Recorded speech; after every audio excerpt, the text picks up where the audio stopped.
Welcome back. Hello friend, about 90% of the friends who watch my videos are not subscribed, and I would be really happy if you also don't forget to hit the like button and leave your comment. I was called out to the woods for a search. Some hikers had reported a dead body earlier that morning. When I got there, the other officers were already gathering by the start of the trail.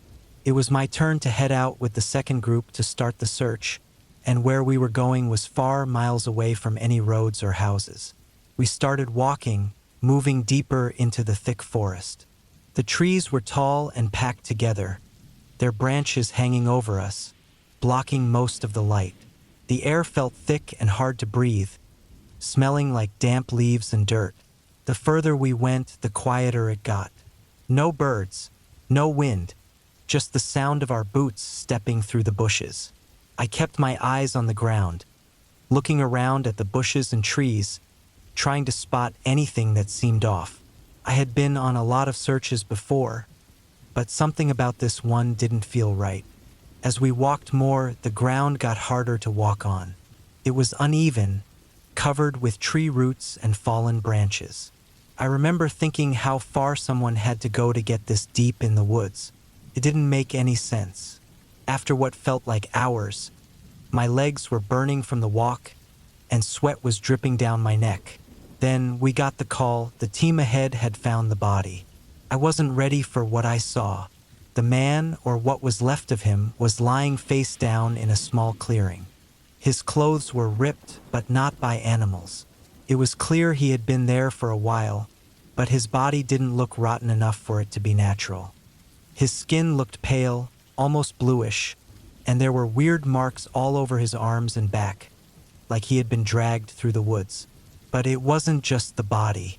Around him, the ground looked messed up. Big chunks of dirt were dug up, almost like someone had been digging. But there were no signs of a fight, no clues that anyone else had been there. It didn't look like an animal attack or anything normal we'd see out here. Just this strange, creepy scene in the middle of nowhere. We took pictures and began marking the area for the investigators. I tried to shake off the uneasy feeling, but it stayed with me. Why was he out here? How did he end up like this? The search turned into an investigation as we tried to piece together what had happened. Hours later, as the sun started to go down, the lead officer pulled me aside. What he told me still haunts me. They had found more footprints leading in and out of the area, but they didn't match any of our team. The footprints were huge, deep, like someone had been running through the woods barefoot, and they weren't old. That night, I couldn't sleep. The image of that body, those strange footprints, and the stillness of the woods kept replaying in my head. I didn't want to admit it, but I couldn't stop thinking about one thing. Those prints weren't heading out of the woods. They were coming back in. Whoever or whatever was out there, it hadn't left. It was still out there, somewhere in those trees, watching us the whole time.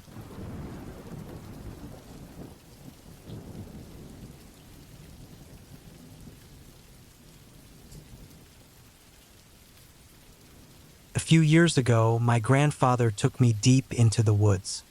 He grew up in the area and knew every inch of it like the back of his hand. I'd been on these trips with him since I was a kid, but this time felt off.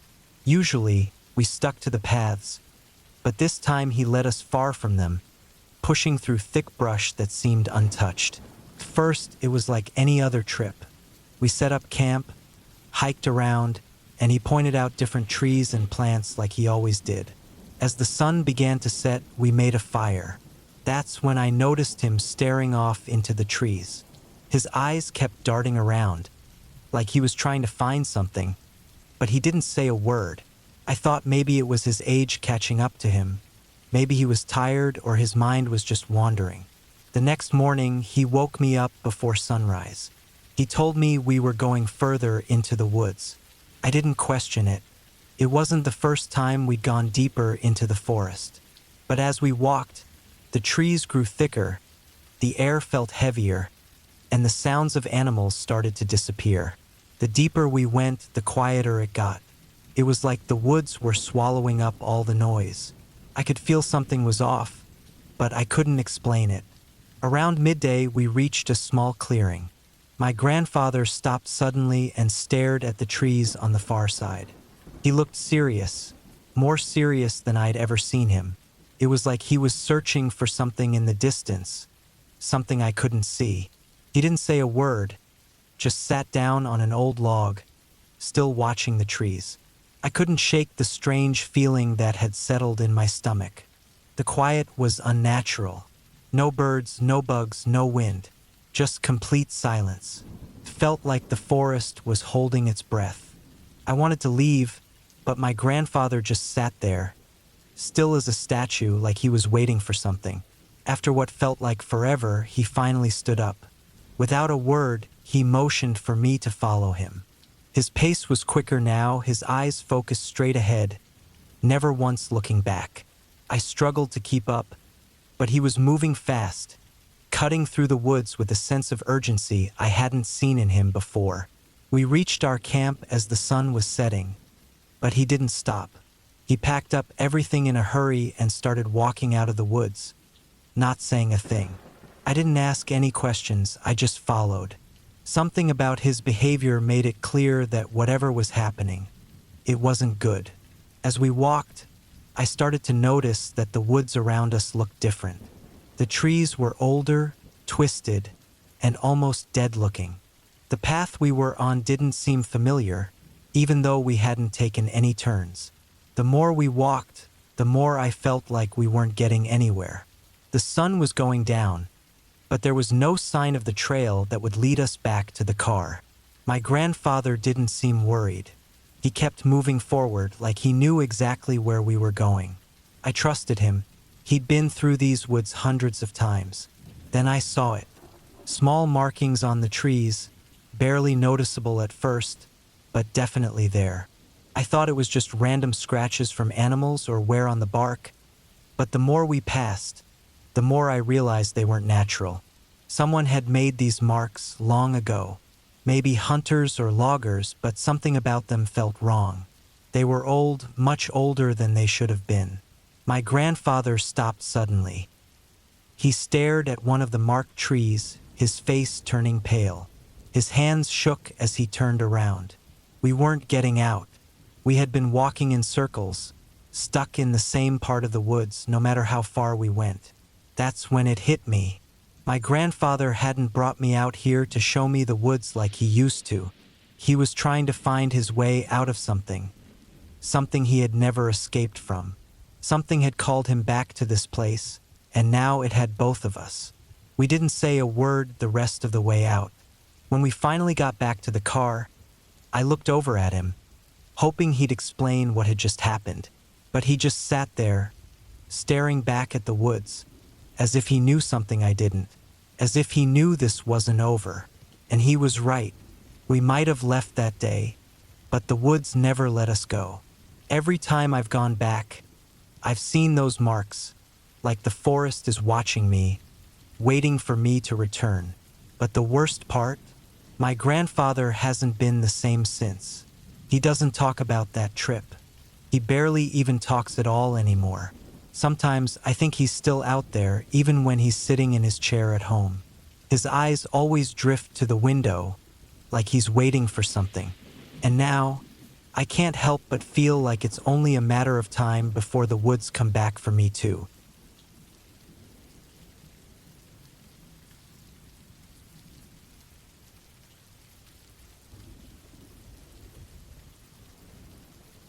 I've always liked going hiking by myself. There's just something about being out deep in the woods, away from everything, that makes me feel at peace. This time, I wanted to try a trail in a really remote spot, far from people, with no phone service, just trees and quiet. I set out early in the morning when the sun was barely rising. The air was cool, and the shadows of the trees stretched long across the trail. At first, everything seemed normal. The path was narrow and wound through thick trees and brush. After a couple of hours, I reached a small open area where I sat down to take a break and eat a snack.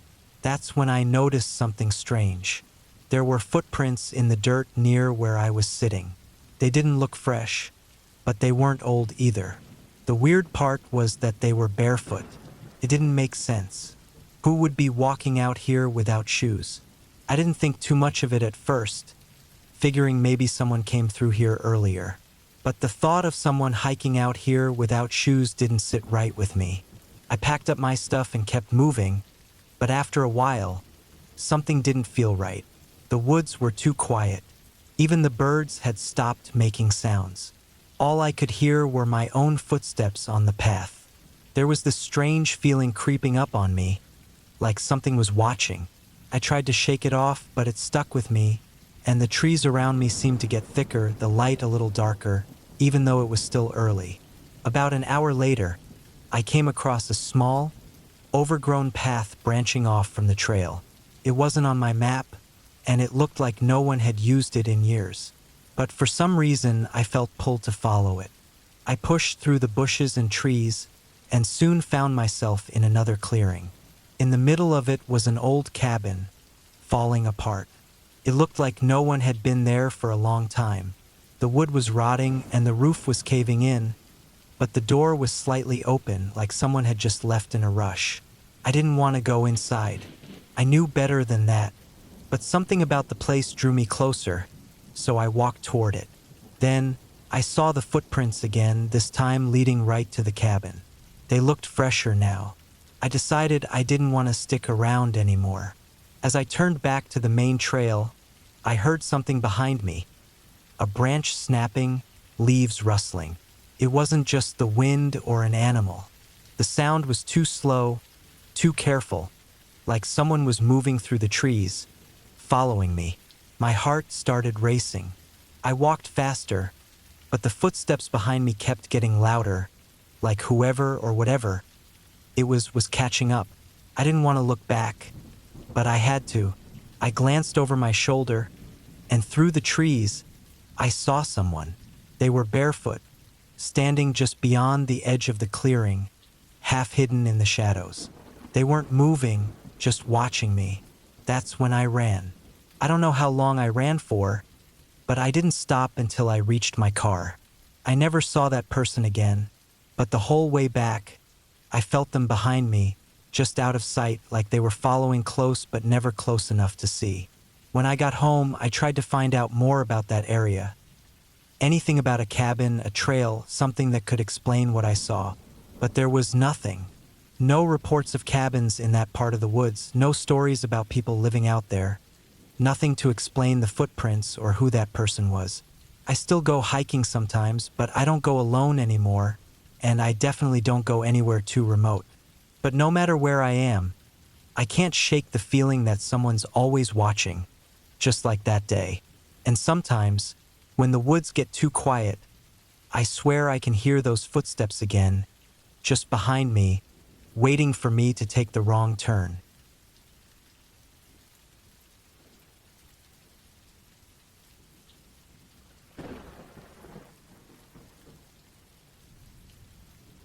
I had gone deep into the woods, far from any path or sign of people. I had been hiking for hours, going farther than I usually would. The trees were getting thicker, and the sunlight was fading as the sun started to dip behind the horizon. I wasn't sure how far I had gone, but I knew I was way deeper than I should have been. The air felt thick, heavy even, and the silence was strange. No birds, no wind, just the sound of my boots crunching the leaves on the ground. The earth under me wasn't flat, so I had to be careful with every step. I kept telling myself it was just another hike. I'd be fine. I just needed to find my way out before it got completely dark. But the deeper I went, the more uneasy I felt. I couldn't shake the feeling that something wasn't right, like someone or something was watching me. At first, it was just a small feeling, like a pair of eyes in the distance. I tried to brush it off, telling myself I was overthinking. Being alone out here was messing with my head. But that feeling of being watched, it didn't go away. I stopped to catch my breath and looked around. The trees were closing in. Everywhere I looked, they all seemed the same, tall, dark, and endless. The path I had been following was long gone, and there was nothing around to help me figure out which way to go. I couldn't even remember which direction I had come from anymore. Then I saw something, a break in the bushes off to the right. It was a narrow path, not one that people would use, more like something had pushed its way through the bushes. I hesitated. It didn't look like the way out, but maybe it would lead me somewhere safe. I walked into the narrow path, ducking under branches and stepping over fallen logs. The further I went, the weirder it felt. The ground under my feet was softer, like it had been messed with recently. I looked down and saw faint marks in the dirt. Footprints, maybe, but they weren't boot prints. They didn't look right, too wide, too big. I tried not to think too hard about what could have made them. Then the air around me changed. It smelled different, heavier, like metal. The ground didn't feel solid anymore. I stopped and knelt down to take a closer look at the dirt. That's when I saw it. A bone sticking out of the ground.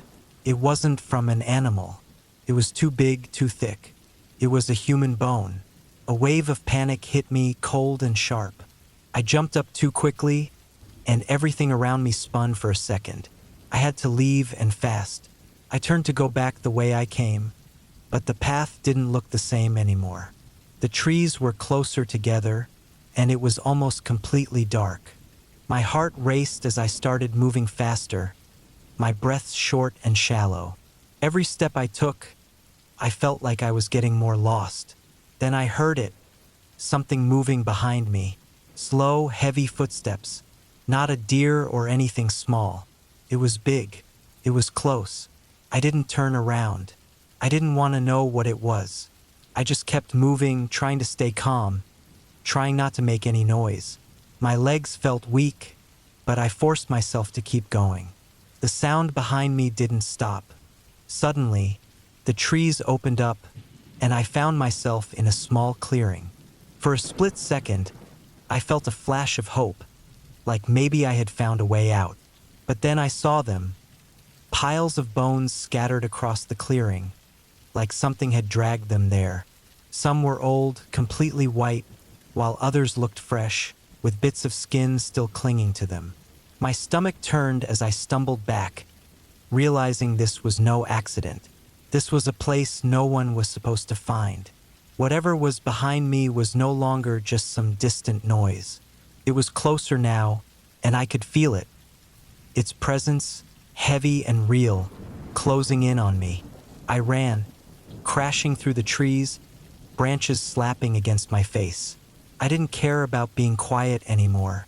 I didn't care about anything except getting out. I ran until my legs couldn't take it anymore, my chest burning, my breath coming out in gasps. Finally, I burst out of the trees and onto a dirt road. I collapsed onto the ground, shaking, gasping for air, my whole body trembling. I didn't look back, couldn't. Whatever was out there, I didn't want to know what it was.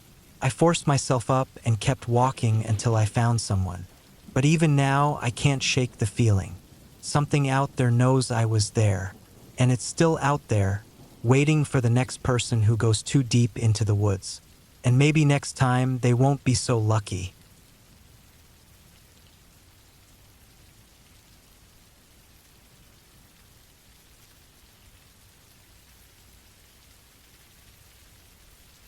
I went into the deep woods with my friend, Mark.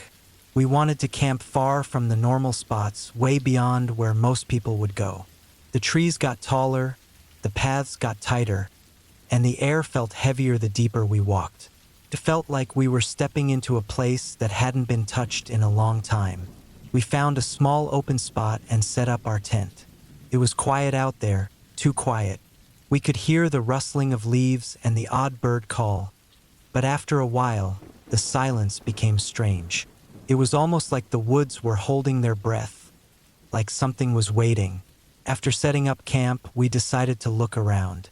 We walked for hours, getting deeper into the forest. Eventually, we came across an old hunting shack. It had been abandoned for years, the wood falling apart, the roof halfway collapsed. Just standing there gave me a bad feeling, but Mark wanted to check it out. The floor creaked as we stepped inside. There was nothing much left, just broken furniture and some old tools, but the air felt wrong. It was cold inside, colder than it should have been. After poking around for a while, we headed back to camp. But something had changed. The trees all looked the same, the trail was gone. We couldn't find our way back. The sun was getting lower, and the shadows stretched out, making everything look strange and twisted. We tried retracing our steps, but everything seemed off. It was like the woods didn't want us to leave. Each time we thought we were getting close to the camp, we'd end up in the same spot. We weren't really lost in the usual way. We knew which direction we had come from, but it didn't matter. The forest was messing with us, leading us in circles. By the time it got dark, we had no choice but to stop and figure out what to do. It was getting cold, and we could barely see anything. We made a small fire to keep warm, but the flames barely cut through the darkness. That's when I noticed the woods were completely silent again. No birds, no insects, nothing. Just silence. Sitting there by the fire, I had the strong feeling that something was watching us. I couldn't see anything, but I felt it. Mark must have felt it too, because we both just sat there, staring into the trees, waiting for something to happen. Hours passed, and the fire started to burn out. I was tired, but I couldn't sleep. Something wasn't right. Then, in the middle of the night, we heard footsteps. They were slow, steady, coming from deep in the woods. The fire was nearly out, and we could barely see anything beyond the faint glow of the coals. I picked up a stick, trying to listen closely to where the sound was coming from, but it was hard to tell. The footsteps circled us, moving closer, then fading away, never showing themselves. Whatever it wasn't an animal. It was too quiet, too controlled. It knew exactly what it was doing, staying hidden while letting us know it was there. Neither of us slept that night. We stayed up until the sky began to lighten, our nerves on edge. As soon as the first bit of sunlight broke through the trees, we packed up quickly and started walking. Strangely, the moment the sun came up, the path that had been impossible to find before appeared in front of us, like it had been there the whole time. We didn't question it. We just left. We made it back to camp, packed up the rest of our gear, and got out of there as fast as we could. On the way back, neither of us said anything. There wasn't much to say. We both knew what we had felt, and we both knew we'd never come back here again. But what bothers me the most is the feeling that the woods didn't just mess with us by accident. It was like something out there had decided to let us go. I keep thinking about the way the footsteps circled us, how close they came, and now I can't shake the thought that next time, it might not let us leave at all.